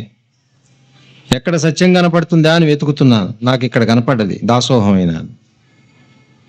ఎన్నో చోట్ల చూశాను నేను, ఎన్నో గ్రంథాలు చదివాను, ఎన్నో మహనీయుల్ని సేవించాను. కార్ల్ మార్క్స్ చదివాను, ఫ్రాయిడ్ చదివాను. చదవనివి లేవు. ఆధునికమైన నాకు చేతనైనంత వరకు, నాకు అందుబాటులో ఉన్నంత వరకు నాకు అందులో సంతృప్తి కలగలేదు. ఫైనల్ సొల్యూషన్ లేదు అందులో. పార్షల్ సొల్యూషన్స్ అవి కొంతవరకు కరెక్టే. ఈ మందు వేసుకుంటే తగ్గుతుందండి డాక్టర్ గారు ఇచ్చినారు, తగ్గినాయండి, చాలా సిమ్టమ్స్ తగ్గిపోయి ఇంకా కడుపు నొప్పి పోలేదండి అని మళ్ళీ డాక్టర్ దగ్గరికి పోవాల్సి వస్తుంది. 10 సిమ్టమ్స్ ఉన్నాయి, డాక్టర్ గారు మందు ఇచ్చారు, అయ్యా 8 తగ్గినాయండి, ఇంకా 2 ఉన్నాయి. మరి ఆ 2కి నా దగ్గర లేదయ్యా మందు, నా దగ్గర ఉన్న మందు ఏదో ఇచ్చాను, ఇక మరి నా వల్ల కాదు. ఇదిగో ఆ స్థితిలో ఉన్నది ఇప్పుడు. కనుక అన్నిటికీ కూడా నివారకమైనటువంటి ఒక దివ్యౌషధాన్ని, పరమౌషధాన్ని, మహోన్నతమైనటువంటి ఔషధాన్ని ఆయన తన సొంత పరిశోధన ద్వారా కనిపెట్టారు. 40 సంవత్సరాల తపస్సు ఒకనాటిది కాదు. ఆయన ఎక్కడ వ్యామోహం పడలేదు. జనం దగ్గరికి పోవాలని రాలేదు. ఉపన్యాసాలు పెట్టించుకోమని వాళ్ళని కాళ్ళు వీళ్ళ కాళ్ళు పట్టుకోలేదు. ఆశ్రమాలు పెట్టి రెండయ్యా నా కాళ్ళు మొక్కండి 2000 తీసుకుంటాను కాళ్ళు మొక్కితే అని అనలేదు. ఇంకా వచ్చేవాళ్ళని కూడా ఆయన అప్లికేషన్ పెట్టు, నాకు సరిగ్గా ఉన్నాడనిపిస్తే రమ్మంట, లేకపోతే లేదు. ఇది ఇట్లాంటి గురువు ఎవడన్నా ఉన్నాడా అండి ప్రపంచంలో? మహర్షులు ఉన్నారు పూర్వం, వాళ్ళు పోయి అట్ట ఋష్యాశ్రమాలు ఎక్కడో కట్టుకుని అడవుల్లో కూర్చున్నారు. వాళ్ళు అందించిన జ్ఞానమే మనకి పనికొస్తుంది. ఎక్కడో ల్యాబొరేటరీలో కూర్చుని వాడు తయారు చేసిన మందు ఈ రోజున మనం వేసుకొని మన రోగాలు నయం చేసుకుంటున్నాం. ఆ విధంగా ఆయన తపస్సు, దివ్యమైనటువంటి తపస్సు, మహాతపస్సు చేసి, ఇంకా ఆయన ఎంత మహనీయుడంటే దిలీప్ కుమార్ రాయ్ గారని వారు Shri Aurobindo came to me అని ఒక గ్రంథం రాశారు. దాంట్లో ఆయన అంటాడు, రాధాకృష్ణన్ గారు అరవిందుల వారికి ఒకసారి సూచించారు, ఏమయ్యా నువ్వు ఇంతటి వాడివి, మరి యూరోప్లో వాళ్ళకి ఎవరికి నీ సంగతే తెలియదు, రాధాకృష్ణన్ తెలిసినట్టుగా అరవిందులు తెలియరు కనుక నువ్వు ఒక ఆర్టికల్ ఏదన్నా రాసిస్తే నేను ఫారిన్ జర్నల్స్లో దాన్ని పబ్లిష్ చేస్తాను, దాంతో అందరికీ తెలుస్తుంది, ఇంత గొప్ప జ్ఞాన భాండారం పెట్టుకొని ఇలాగ పాండిచ్చేరిలో మూల కూర్చున్నామేమయ్యా అన్నాడు. ఆయన దానికి ఒకటే సమాధానం చెప్పాడు ఆయన, I'm not here for publicity, publicity is only for politics and patent medicines అన్నాడు. సర్వరోగ నివారక ఔషధాలు ఉంటాయే, తెల్ల మచ్చలు ఉన్న వాళ్ళు ఈ మంది వేసుకోండి అని రోజు పేపర్లో పడుతూ ఉంటుంది, వాడికి పబ్లిసిటీ కావాలి. లేకపోతే పాలిటిక్స్, అయ్యా నాకు ఓటేయండి, ఈ పని చేసి ఆ పని చేసి అని రోజు పేపర్లో వేయించుకోవాలి, నాకెందుకు అయ్యా అన్నాడు. రెండో సందర్భం చెప్పాడు ఆయన, శాంతినికేతన్ ఉత్సవాలు అవుతున్నప్పుడు రవీంద్రనాథ్ ఠాగూర్ గారి పేరు మీద సోవనీర్ తీస్తూ అందులో ఆయన్ని రాసి ఇవ్వమని అడిగారు. నాకు టైం లేదన్నాడు ఆయన, ఐ హావ్ నో టైం. ఈ రెండు చెప్పి దిలీప్ కుమార్ రాయ్ గారు almost with tears in his eyes అని అంటాడు, రాధాకృష్ణన్ గారికి టైం లేదన్నాడు, రవీంద్రనాథ్ ఠాగూర్ గారి సోవనీర్లో టైం లేదన్నాడు, నాబోటి చోటారాయుళ్ళు ఉత్తరం రాస్తేనేమో రాత్రింపగళ్ళు కూర్చొని తెల్లవార్లు నాకు సమాధానాలు రాసి పంపిస్తున్నాడు. ఆయన 3000 లెటర్స్ ఒక్క దిలీప్ కుమార్ రాయ్కే రాశాడు అరవిందుల వారు, 3000. ఎవరికైనా ఏదైనా సందేహం ఉంటే కాగితం మీద నోట్బుక్ మీద రాసేవారు, లేదా కాగితాల మీద రాసేవారు, ట్రే ఉండేది, ఆ ట్రేలో పడేసేవాళ్ళు పొద్దుకు మాట. ఆ ట్రే రాత్రికి ఆయన దగ్గరికి వెళ్ళిపోయేది, అవన్నీ చూసి మార్జిన్స్లో ఆయన దానికి సమాధానాలు రాసేవారు. అట్లా సమాధానాలు రాసిన ఉత్తరాలు వేలకు వేలు ఉన్నాయి. నిరోధ్ బర్న్ గారికి రాసిన ఉత్తరాలు ఆయన 2 కరస్పాండెన్స్ విత్ శ్రీ అరబిందో 2 పెద్ద పెద్ద వాల్యూమ్స్ వేశాడు ఆయన, ఇప్పుడు ఒకటే వాల్యూమ్గా వచ్చింది. దిలీప్ కుమార్ రాయ్ సరే, ఆయన నాగిన్ దోషి గారు guidance from Shri Aurobindo 3 volumes letters. అది ఇంత చిన్న చిన్న వాళ్ళకి రాయటానికి ఇంత టైం దొరికింది ఆయనకి, వాళ్ళకి రాయమంటే టైం లేదన్నాడు. మా యందు ఎంత అనుగ్రహం ఆయనకి. వాళ్ళు ఎందుకంటే ఆల్రెడీ పొజిషన్స్ తీసుకున్న వాళ్ళండి, వాళ్ళు ఏదో సిద్ధాంతం పట్టుకున్నారు, మనం ఎన్ని చెప్పినా వాళ్ళు మారరు. దే ఆర్ ఎంట్రెంచ్డ్ పీపుల్కి లాభం లేదు. They are not open, they are not flexible. వాళ్ళకి ఎంతసేపు వాళ్ళ సిద్ధాంతం, వాళ్ళ గురువు గారే తప్ప సత్యం ఏమిటి అనే దాని మీదకి రాలేరు. వాళ్ళకి చెప్పి లాభం ఏమున్నది? వీళ్ళంతా పాపం సాధకులు, వాళ్ళు అయ్యో తెలుసుకుందాం అనేటువంటి తాపత్రయంతో వచ్చిన వాళ్ళు. వాళ్ళకి నేను సహాయం చేయాలని చెప్పి అనుగ్రహం చేత, లోకానుగ్రహకాంక్షయ, ఆ లోకానుగ్రహం అంత ఉంటుంది మహనీయులకి. వాళ్ళకి ఆ అనుగ్రహం చేత అంత శ్రమపడ్డాడు ఆయన. ఎందుకు ఆ శ్రమపడాలి? ఆయనకి ఏమున్నా కానీ డబ్బు ఉందా, ఆదాయం ఉన్నదా? నన్ను రాయమంటే ఎంత ఇస్తావని అడుగుతాను నేను. ఉత్తరం రాయండి అంటే ఎంత ఇస్తారండి నాకు? మరి ఆయన ఎంత అడగాల్సి ఉండే? చేత మహనీయులంతా, ఆయన ఒకటే కాదు, ఉపనిషత్తులు రాసిన వారు, వేదాలు రాసిన వారు, మంత్రాలన్నీ ద్రష్టలైనటువంటి మహర్షులు, అటువంటి సాంప్రదాయానికి చెందినటువంటి మహనీయుడు ఆయన, సామాన్యుడు కాదు ఆయన. He is not a guru like all, he is not a baba, he is a rishi, సత్యద్రష్ట. ఆ ఋషులు ఎట్లా అయితే వాళ్ళు ఇంట్యూటివ్గా వాటిని గ్రహించి అహం బ్రహ్మాస్మి, తత్వమసి, అయమాత్మ బ్రహ్మ అనే వాక్యాలన్నీ తీసుకొచ్చి మనకి ముందు పెట్టారో, ఆయన కూడా అట్లా దర్శించినటువంటి సత్యాలని మన ముందు పడేశాం. ఆయనకి అందులో ఏమీ స్వార్థం లేదు, ఏ విధమైనటువంటి నన్ను గౌరవించాలని కూడా లేదు ఆయన. That is the most wonderful part. నన్ను గౌరవించాలి, వీళ్ళంతా నన్ను ఏదో పెద్ద ఫిలాసఫర్ అనుకోవాలని కూడా లేదే. వాళ్ళు బాగుపడాలి అంతే. వీళ్ళంతా తరించాలి, వాళ్ళకి మార్గం చూపించాలి, వాళ్ళ అజ్ఞానం పోయేటువంటి దానికి నేను సహాయపడాలని మన దయచేత, మన మీద కరుణ చేత అంత శ్రమపడ్డాడు. Is unique person. మళ్ళీ మహర్షి అంటే అటువంటి మహనీయుని యొక్క చరిత్రని తెలుసుకోలేకపోతున్నది అంటే దానికి కారణం ఒకటి, ఆయనకే పబ్లిసిటీ మీద ఇంట్రెస్ట్ లేదు. పబ్లిసిటీ కావాల్సిన ఇన్బిల్ట్ ఏమీ ఆయన ఏర్పాటు చేయలేదు. మేము చేస్తున్నామంటే మా అంతటా మేము భాస్కర్ రావు గారు, సంపూర్ణ గారు, మేమంతా కూర్చుని, లక్ష్మణరావు గారు ఇలాంటి వాళ్ళని కూర్చుని ఏదో చేద్దామని చేస్తున్నాం. కానీ ఆయన అసలు ఒరిజినల్ ప్రోగ్రాంలో ఇది ఏమి పెట్టలేదు. ఆయన మదర్ కూడా బయటికి రాలేదు ఆశ్రమం నుంచి, ఎక్కడా వచ్చి లెక్చర్లు చెప్పలేదు. ఆ స్టూడెంట్స్కి చెప్పినవి 17 వాల్యూమ్స్ ఆవిడ క్వశ్చన్స్ అండ్ ఆన్సర్స్. అక్కడ కూర్చొని స్టూడెంట్స్ని చుట్టూ కూర్చోబెట్టుకుని వాళ్ళు అడుగుతుంటే వాళ్ళకి సమాధానాలు చెప్పినవన్నీ మనం ఇవాళ చదువుకుంటున్నాం. అంత నిగ్రహం. వాళ్ళు నిగ్రహం నిగ్రహం అని అరిస్తే కాదు, చేసి చూపించాలి. This is how they demonstrated it. ఏ పేరుని, ప్రఖ్యాతిని, గౌరవాల్ని, పూలదండల్ని ఏమీ ఆశించలేదు. వాళ్ళు జ్ఞానాన్ని అందించాలి అంతే. మాకు వచ్చిన జ్ఞానానుభవాన్ని అందరితో పంచుకోవాలి. తర్వాత వాళ్ళ ఇష్టం, మీరు చెయ్యండి అని వాళ్ళు ఎవరిని నిర్బంధం చేయలేదు. ఆశ్రమంలో ఉన్న వాళ్ళని కూడా నిర్బంధం చేయలేదు. వాళ్ళు ఇగో ఇట్లాగే చేయండి, 5 గంటలకే లేవండి, చన్నీళ్ళే స్నానాలు చేయండి, క్యూలో నుంచోండి, ఇట్లాంటివి ఏం చెప్పలే వాళ్ళు. ఇది జ్ఞానం బాబు, దీన్ని నువ్వు ఎట్లా ఆచరణలోకి తెచ్చుకుంటావో తెచ్చుకో. నీకేమైనా డిఫికల్టీ ఉంటే నన్ను అడుగు, చెప్తా. ఎంత దీన్ని ఏమనాలి, ఇంపర్సనాలిటీ. అటువంటి మహానుభావులు, వాళ్ళు ఇచ్చిన సందేశం, వాళ్ళు ఇటీవల వాళ్ళు కావటం వల్ల ఇంకా ప్రజల్లో తెలియలేదు, తెలియక్కర్లేదు. దాని ప్రభావం తెలిసినా తెలియకపోయినా, ఓ మాత్రేసుకు మర్చిపోయినా అది పనిచేస్తూనే ఉంటుంది లోపల. మనకు తెలిసినా తెలియకపోయినా we are exposed to their power, their force. It is working. తప్పనిసరిగా ఈనాడు కాకపోయినా ఇంకొక కొంతకాలానికి అయినప్పటికీ మానవ జాతి అటువైపే చూస్తుంది. రాబోయే మిలీనియం అంతా అరవిందుల వారి లైఫ్ డివైనే ఉంటుంది. స్క్రిప్చర్ ఇంకొక స్క్రిప్చర్తో అవసరం ఉండదు, దాంట్లో ఏం సొల్యూషన్ ఉండదు. అవి ఇచ్చే సొల్యూషన్ అయిపోయింది. గీత ఇచ్చింది, ఉపనిషత్తులు ఇచ్చినవి అయిపోయినాయి. అంటే శాశ్వత సత్యాలు కదా అనొచ్చు మీరు. శాశ్వత సత్యాలే,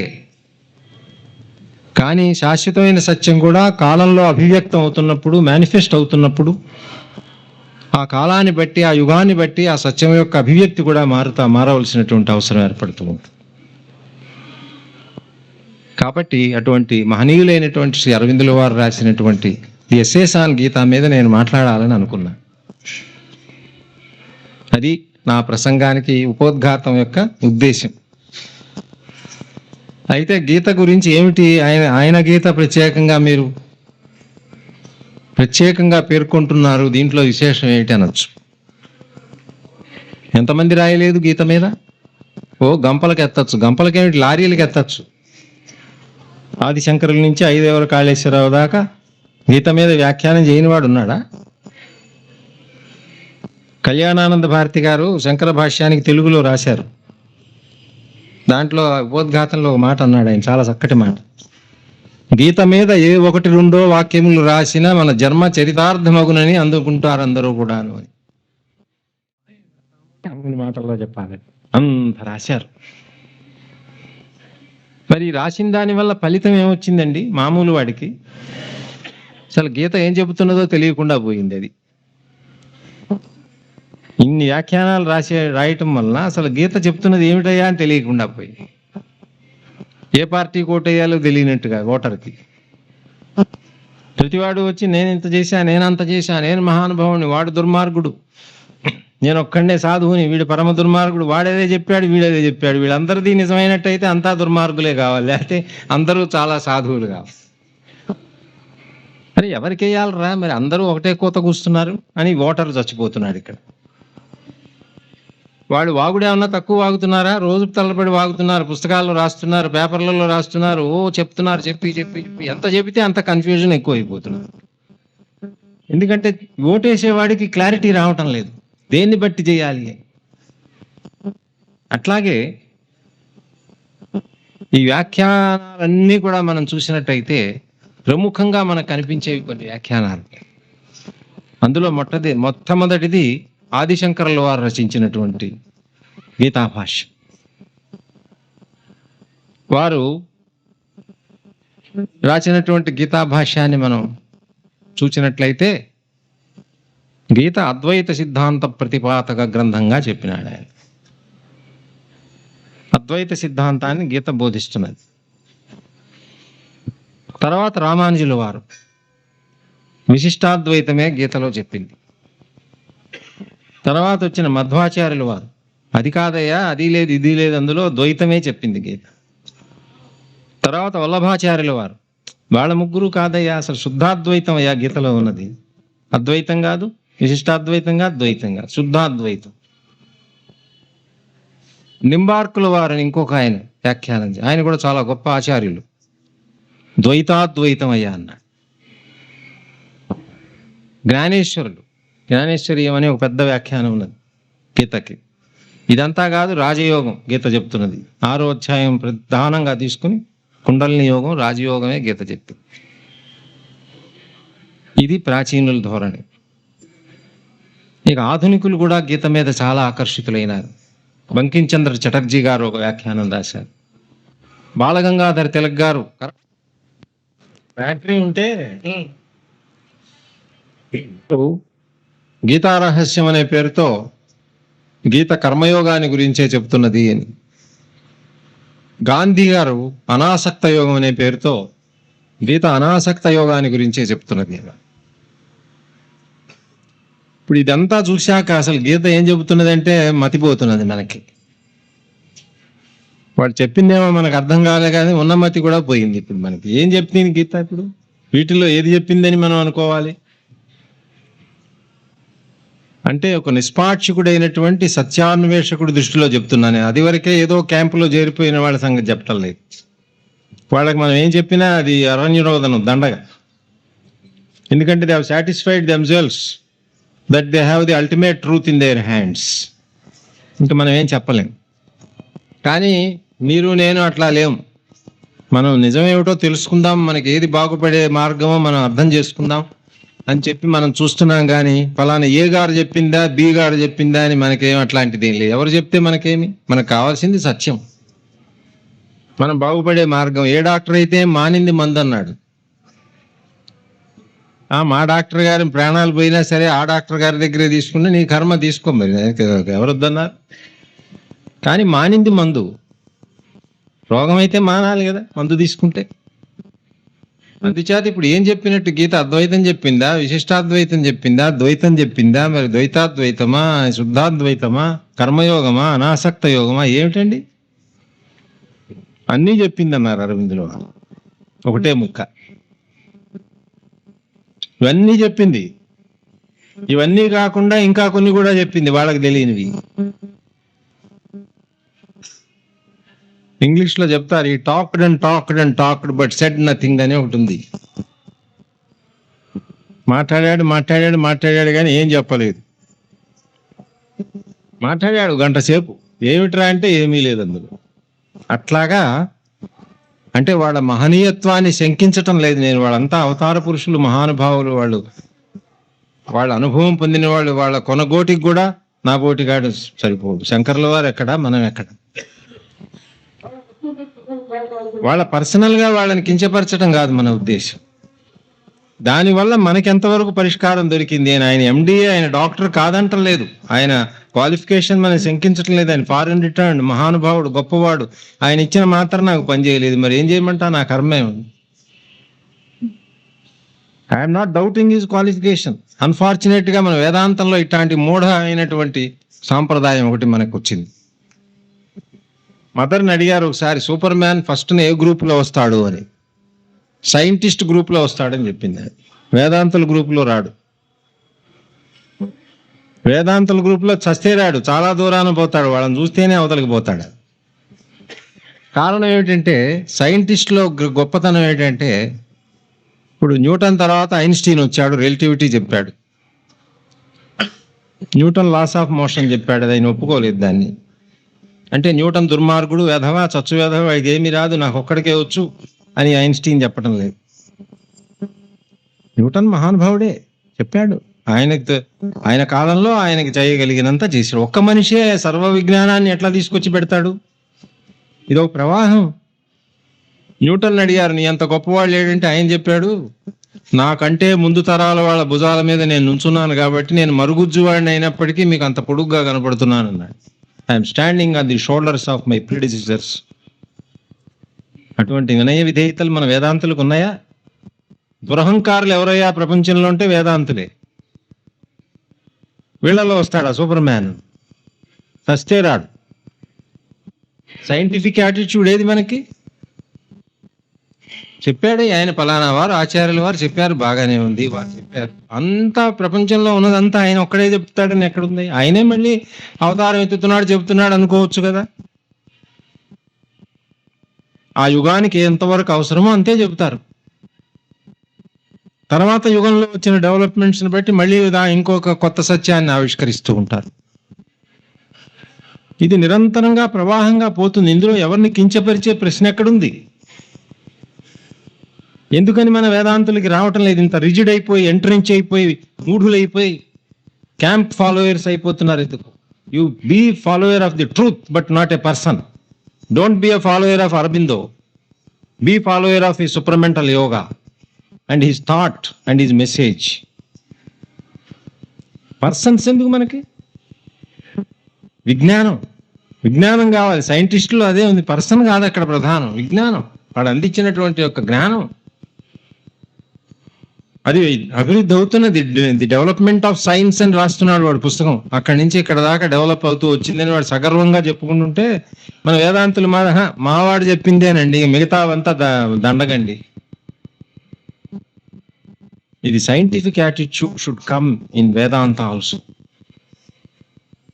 మా గురువు గారు అందరినీ విమర్శించవచ్చు, అందరినీ ఖండించవచ్చు, కానీ మీరు మాత్రం మా గురువు గారిని ఒక మాట అంటానికి వీరలేదు.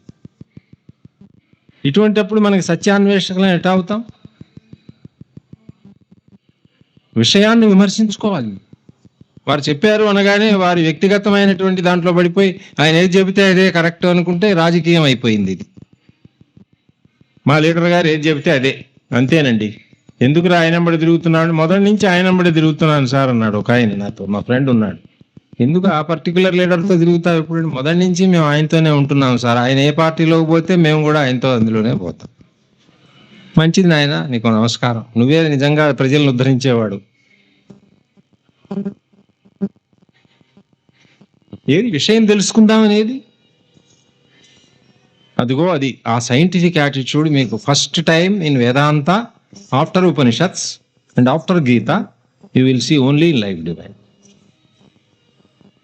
In Essays on the Gita ఆయన ఏ పాయింట్ ఆఫ్ వ్యూని కాదనలేదు.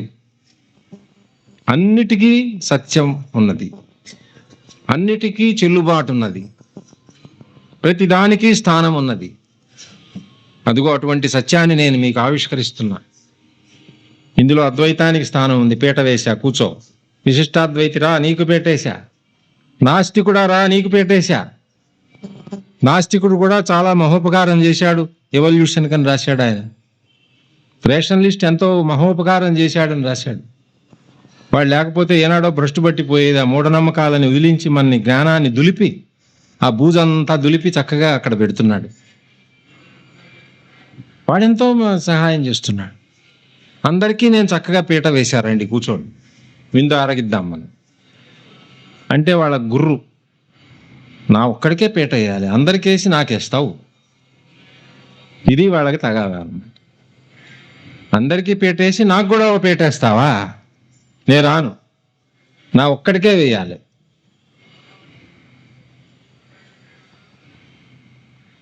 అటువంటి సైంటిఫిక్ ధోరణి కలిగినటువంటి శ్రీ అరవిందుల వారు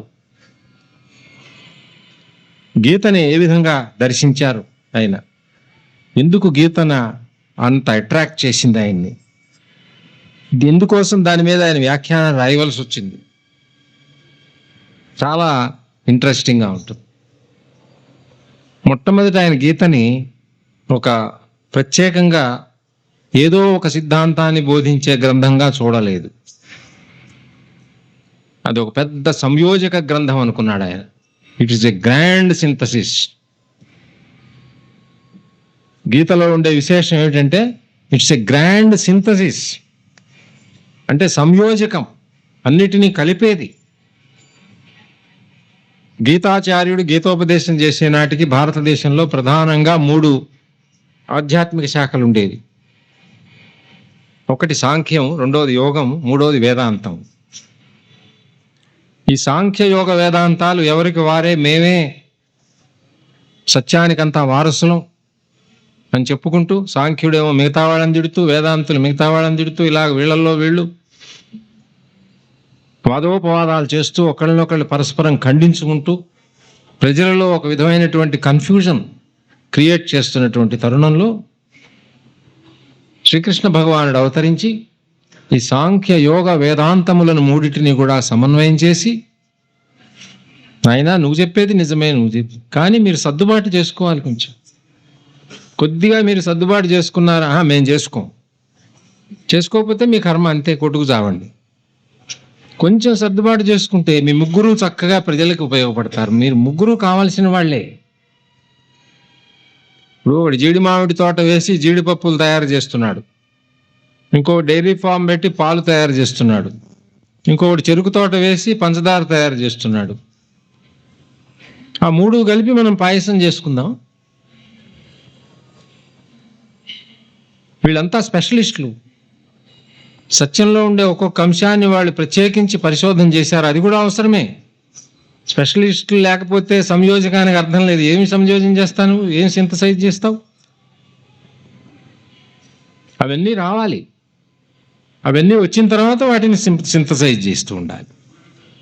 కనుక స్పెషలిస్టులు వచ్చి ఆ పని చేసిపోతుంటారు, సింథసైజ్ చేసేవాడు వచ్చి సింథసైజ్ చేసిపోతూ ఉంటాడు. ఇట్లాంటి సింథసిస్ 4 సార్లే జరిగింది అన్నారు ఇంతవరకు.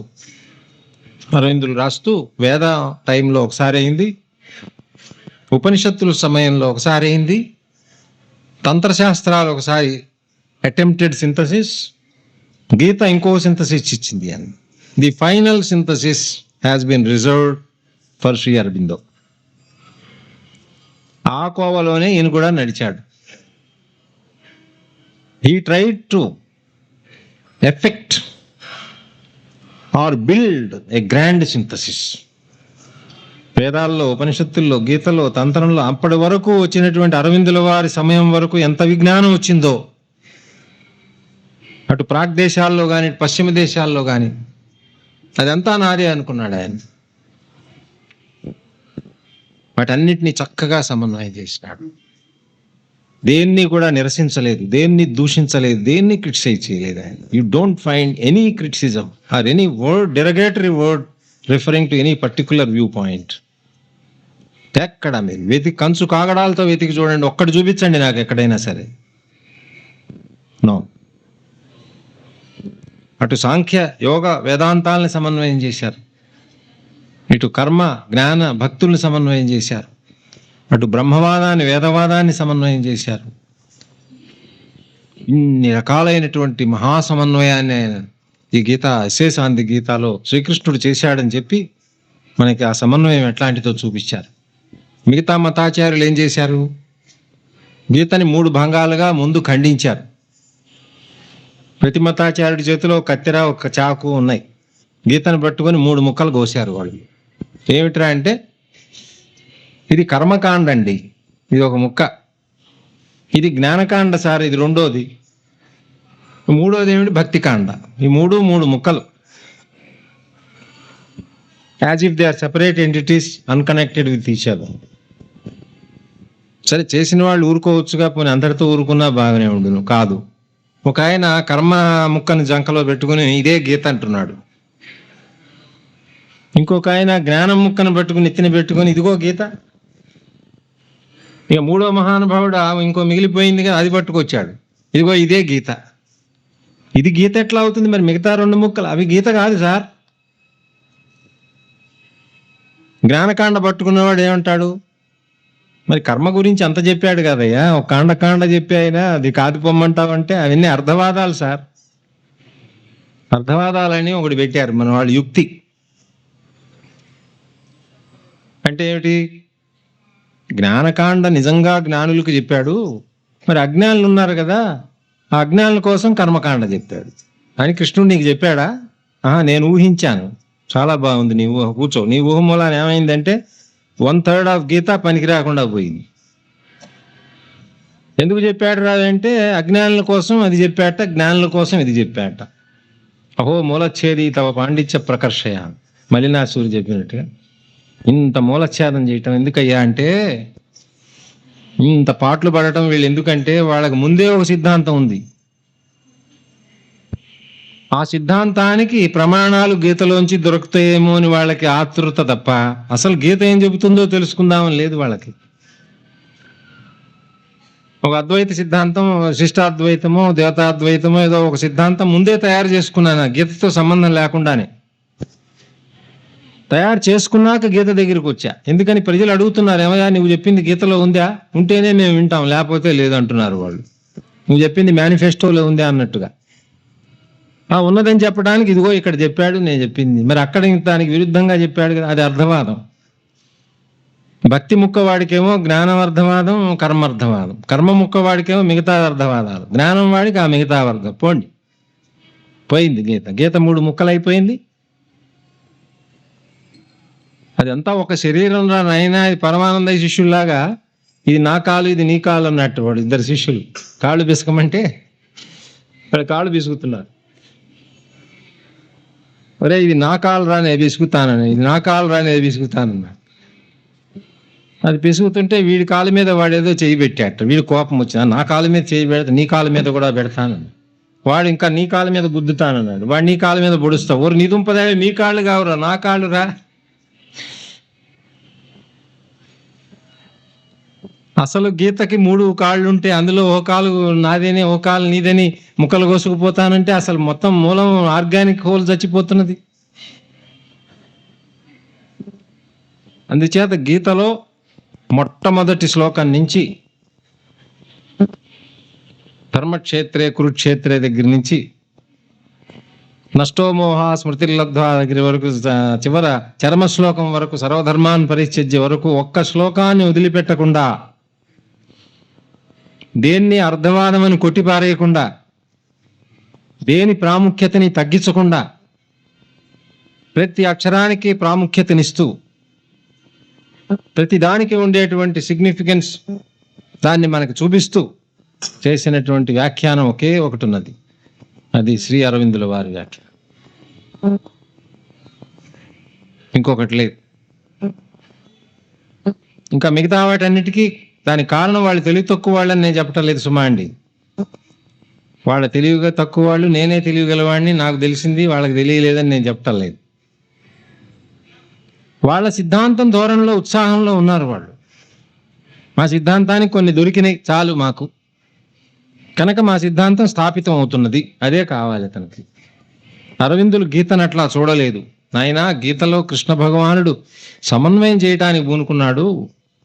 ప్రపంచాన్ని వదిలిపెట్టిపోమని చెప్పేటువంటి సాంఖ్యవాదం, నిష్కామ కర్మలు చేయమని చెప్పేటువంటి యోగం.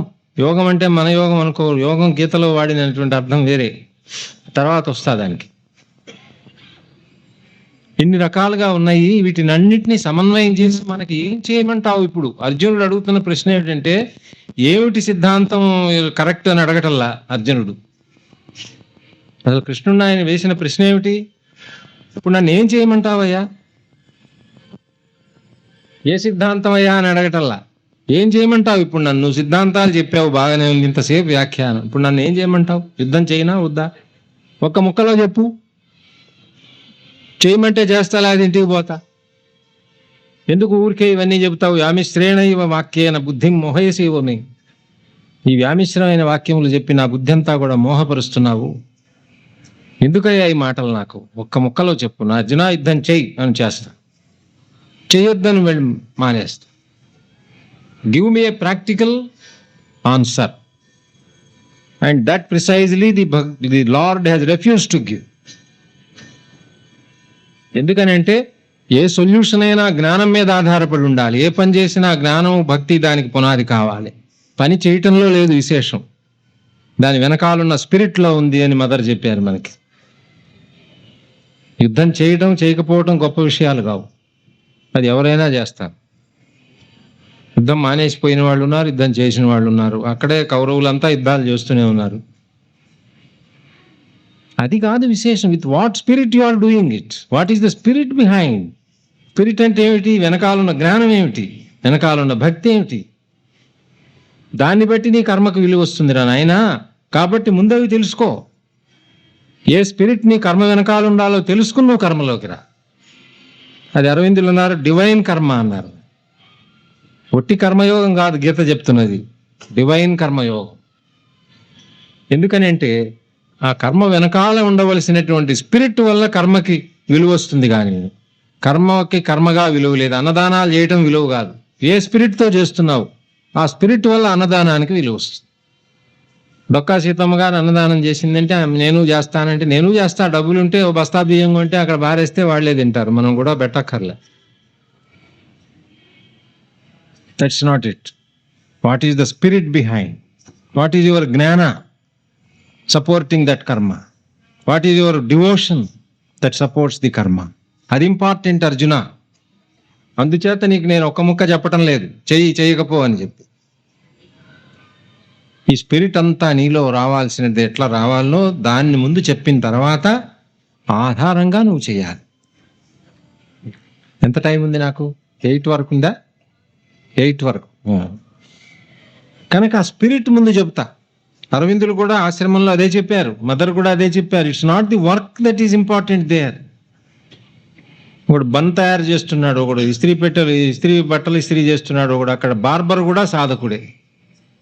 మనం బార్బర్ అంటే పోరా బార్బర్ అని, అక్కడ బార్బర్ కూడా భక్తుడు సాధకుడు అరవిందాశ్రమంలో.